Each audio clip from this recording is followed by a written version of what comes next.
Now we'll calculate the price elasticity of demand in March. So in order to do that, we want to find the percent change in quantity divided by the percent change in price. And it's important to remember that to find a percent change, we would always take the new value minus the old value, all divided by the old value. So for example, if today it was 50 degrees outside and tomorrow it's 60 degrees, and I want to know how much the temperature increased, I would do 60 minus 50 over 50, or 10 over 50, which would be a 20% increase in temperature. New minus old over old. So we use the same percent change formula here and throughout the course.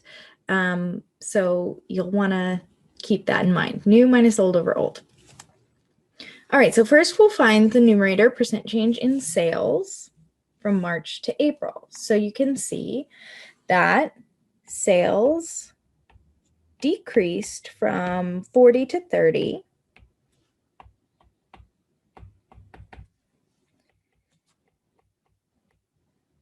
That's 10 cupcake decrease in sales, but we want that in percentage terms. So by dividing by 40, we get negative 0.25, which means that cupcake sales decreased, because it's negative, by 25%. All right, so now we'll find the percent change in price between March and April. Again, we're going to do new minus old over old. So we can see that our new price is 3, our old price was 2, and then to get to the percent change, we divide by the original price, or 2. In this case, we can see the price went up, right? It's positive. The change is positive. And then dividing by 2, I get 0.5, telling me that the price of cupcakes increased by 50%.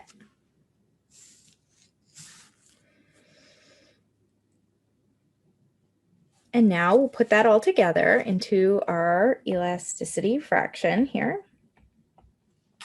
to find the price elasticity of demand, or the ratio of the percent change to the quantity change, the ratio of the percent change in quantity to the percent change in price.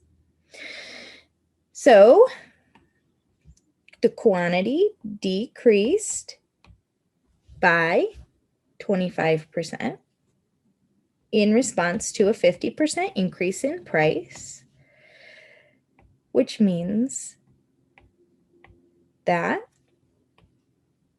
our price elasticity of demand is negative 1/2. Keep in mind that the price elasticity of demand will always be negative, right? Because when prices go up, quantity goes down. But here we can see that the magnitude is less than 1. The absolute value of our price elasticity is 1/2, which is less than 1, which tells me that demand in March at a price of 2 and a quantity of 40 was inelastic. And of course, we knew that based on what happened to total revenue as a result of the price change. Now, here we've gone through to bridge the interpretation and the calculation, calculating the numerator and the denominator separately and then putting them together. And that will get you the right answer. But many times you may find it worthwhile to do the calculation all at once. New minus old over old quantity divided by new minus old over old price.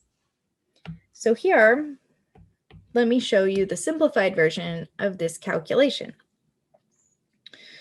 Our new quantity is 30 minus 40 divided by 40, all divided by 3 minus 2 over 2. Now, the tricky thing here is that we have a fraction divided by a fraction.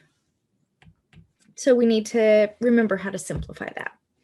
So I've got negative 10 over 40 divided by 1 over 2.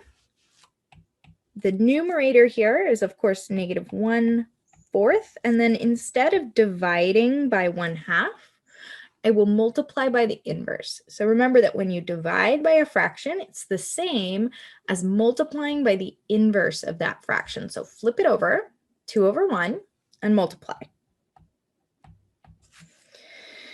Okay, now I have negative 2 over 4, which of course is negative 1/2. You can see, right? This is the same as what we got here. We've just done the calculations in a different order. Here we've done the percent change in quantity divided by percent change in price, all in one step.